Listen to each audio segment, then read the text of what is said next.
बिस्मिल्लाहिर्रहमानिर्रहीम। अस्सलाम वालेकुम नाज़रीन, आप देख रहे हैं न्यूज़ कॉर्नर। मैं हूं मोहम्मद आसिफ ताहिर। मोहम्मद नवाज साहब ने जी नून लीग के ग्रैंड मुशावरती इजलास से उन्होंने खिताब किया वीडियो लिंक के ज़रिए, और इसमें उन्होंने जारहाना रवैया अपनाया और अपने पार्टी रहनुमाओं के ऊपर जो जुल्म व ज़्यादती की गई उसके बारे में उन्होंने कौम को बताया और कहा कि मिट्टी पाओ और आगे बढ़ो वाली पॉलिसी है वो अब नहीं चलेगी, और उन्होंने कहा कि मुल्क को इस हाल तक पहुँचाने वालों का कड़ा एहतसाब किया जाएगा। उन्होंने जी अपने खिताब में जो दो फौजी जर्नैल और 4 जजेस का नाम भी लिया, और जिनमें एक जज जो है वो हाजिर सर्विस हैं और उन्होंने अगले साल चीफ जस्टिस ऑफ पाकिस्तान का ओहदा संभालना है। उन्होंने जी फिर उन्होंने अपने दौर का मुवाजना किया इस दौर से कि 2017 का पाकिस्तान तरक्की करता हुआ और खुशहाल पाकिस्तान था, और उन्होंने कहा कि PDM की हुकूमत को भी उन्होंने क्रेडिट दिया कि अगर PDM जो है वो अपनी सियासत जो है वो दाव पे ना लगाती तो आज मुल्क जो है वो डिफ़ॉल्ट कर चुका होता, जो पेट्रोल है वो 1000 रुपये लीटर बिक रहा होता। इसके बाद जी उन्होंने जो फिर कहा कि आर्मी के दो उन्होंने जर्नल का नाम लिया जो रिटायर हो चुके हैं, जनरल बाजवा और जनरल फैज़ हमीद।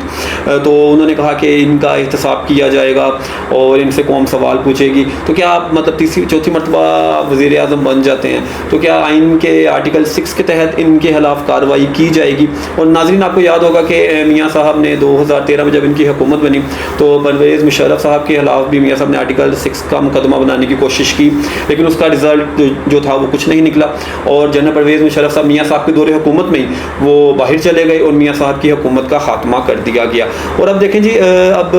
इस बारे में अगर देखा जाए कि जो बातगश सुनाई दे रही है, जो ज़राए मतलब जो बात कर रहे हैं या मीडिया पे जो बात हो रही है कि क्या मियाँ साहब अब फिर इस्टेब्लिशमेंट के साथ उनकी लड़ाई होने वाली है, कि जिस तरह जनरल आसिम मुनीर साहब ने जनरल बाजवा को अपने साथ बिठाया एक तकरीब में, तो अब इसका क्या मतलब मंजर बनेगा आने वाले दिनों में कि अगर मियाँ साहब चौथी मरतबा वज़ीर आज़म बन जाते हैं तो क्या वो जनरल फैज़ हमीद और जनरल बाजवा के खिलाफ वो कार्रवाई करेंगे? ये तो आने वाला वक्त ही बताएगा। बाकी जी मियाँ साहब की जो वापसी है, वतन वापसी है, वो 21 अक्टूबर जैसे आपको पता ही है, तो इस सिलसिले में जी तैयारियाँ ज़ोरों शोर पर हैं और इस बार मरियम नवाज साहिबा जो हैं वो लीड कर रही हैं। और अब इस बार जो मियाँ साहब के जो इस्तकबाल का जो प्लान था वो तब्दील हुआ है, और पार्टी ज़राए के मुताबिक जी वो मतलब जो अंदर से खबरें आ रही हैं उनके इजलासों से वो यही है कि मियाँ साहब जो हैं वो एयरपोर्ट से डायरेक्ट मीनार पाकिस्तान जहाँ पे एक जलसा का इनेकाद किया जाएगा, जलसा गाह पहुँचेंगे, वहाँ पे कारकुनों और आम आदमी जो है वो मियाँ साहब का इस्तकबाल करेगा। तो अभी जी इसमें देखें आपको याद होगा कि मियाँ साहब लंदन में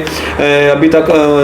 पंजाब के और पाकिस्तान के मुख्तलिफ जो नून लीग के डेजिग्नेशन होल्डर हैं, ज़ली ओहदेदार हैं, उनसे मिल रहे हैं, और उन्होंने लाहौर के सदर सैफ खोखर से भी मुलाकात की अपने इस्तकबाल के बारे में। और फिर ज़राए बताते हैं कि नून लीग ने हर MPA को तकरीबन 400 के मतलब कॉन्स्टिट्यूंसीज बनती है पंजाब की, उन्होंने टास्क दिया है कि आप लोगों ने 4-4 हज़ार बंदा लेकर आना है। अगर 400 MPA भी आप लगाएं तो ये तकरीबन तादाद जो है 12 लाख बन जाती है। इसके अलावा MNAs और हैं, और इसके अलावा जो दूसरे सूबे हैं उधर से जो हजूम आएगा, उधर से जो लोग आएंगे और लोगों का जो काफिला आएगा वो फिर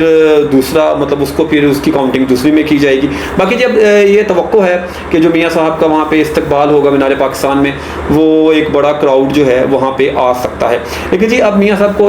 वापसी पर यह इल्म भी होना चाहिए कि अब ये 2017 वाला नहीं, ये 2023 वाला पाकिस्तान है, और अब जो मुल्क है और मुल्क की जो चीज़ें हैं, अब जो सूरत हाल है वो बहुत तब्दील हो चुकी है इन 4 सालों में। मियाँ साहब 2019 में गए, अब 2023 में आ रहे हैं, तो इस 4 साल के दौरान चीज़ें जो हैं वो बहुत तब्दील हो गई हैं, और मियाँ साहब एक ज़ीरत सियासतदान है और उनको इन चीज़ों का भी तदारुक होना चाहिए। बाकी जब ये नई नस्ल जो है अब ये 1.5-2 करोड़ वोटर जो नया इस बार वोट करेगा इलेक्शन 2024 में, तो उसका रुझान किधर होगा, उसका ट्रेंड किधर होगा, इसके लिए नून लीग के पास क्या बयानी है, मियाँ साहब के पास क्या बयानी है, ये भी सोचने वाली बात है। अब जो आप इमरान खान के बयानी को आप ला के आगे चलेंगे कि इमरान खान की वजह से महंगाई हुई, इमरान खान का दौर तो चला गया जी। इमरान खान साहब के दौर के बाद तो अब ये साग डाट का दौर था, नून लीग का दौर था, वज़ीर आज़म शहबाज शरीफ साहब का दौर था जो आपके भाई हैं। तो जो आवाम जिस महंगाई की चक्की में पिसी है इस पूरे टेन्योर में, तो आवाम को तो एक हकीकी रिलीफ चाहिए ना। और अब ये जो IMF वाला चूरन है कि IMF के मुआहदे इमरान खान ने किए थे और हमने आकर उसके ऊपर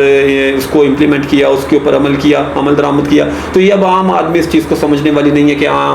IMF से मुआहदा किसने किया था, किसने नहीं किया था। आम आदमी तो जानता है जी कि इमरान खान के दौर में जो नान था, रोटी जो थी वो 15 रुपये मिल रही थी, अब वो 30 और 35 रुपये की है। पेट्रोल जो था वो 150 रुपये लीटर था और अब 330 रुपये लीटर पहुंचा हुआ है। डॉलर का रेट जो है वो अब 300 तक पहुंच गया है। तो इसके साथ साथ जो बाकी चीज़ें जुड़ी हुई हैं, महंगाई का जो तूफ़ान है, बेरोज़गारी है, मुल्क की जो माशी बदहाली है, माशी सूरत हाल की, तो वो लोग लोग उसके ऊपर बहुत सवाल करेंगे और आपसे पूछेंगे कि इसके ऊपर आपका क्या बयानी है और आप किस तरह महंगाई को कम करेंगे, किस तरह बेरोज़गारी को ख़त्म करेंगे। और अब देखें जी, अब ज़माना मुख्तलिफ है और अब सूरत हाल भी मुख्तलिफ हो गई है। अब आम लोगों को वोट को इज़्ज़त दो या जनरल बाजवा या जनरल फैज़ हमीद का एहतसाब करो, इन नारों से कोई दिलचस्पी नहीं है। इन बातों का अब आम आदमी के ऊपर कोई असर भी नहीं होगा। अब आप जी कोई नया बयानिया लेकर आएँ जो अवाम की उमंगों का तर्जुमान हो, फिर ही अवाम आपकी तरफ आ सकती है और आपको वोट दे सकती है। एक नया बयानिया बनाने की ज़रूरत है, एक नए वोटर, नौजवान नस्ल वोटर को अपनी तरफ खींचने की ज़रूरत है। तो वो बयानिया क्या होगा, ये तो जब मियाँ साहब आएंगे या उनकी जो टीम होगी वही उन्हें मशवरा देगी। तो जनाब अब तक के लिए इतना ही, मिलते हैं आपसे अगले वीलॉग में, तब तक के लिए अल्लाह हाफिज़।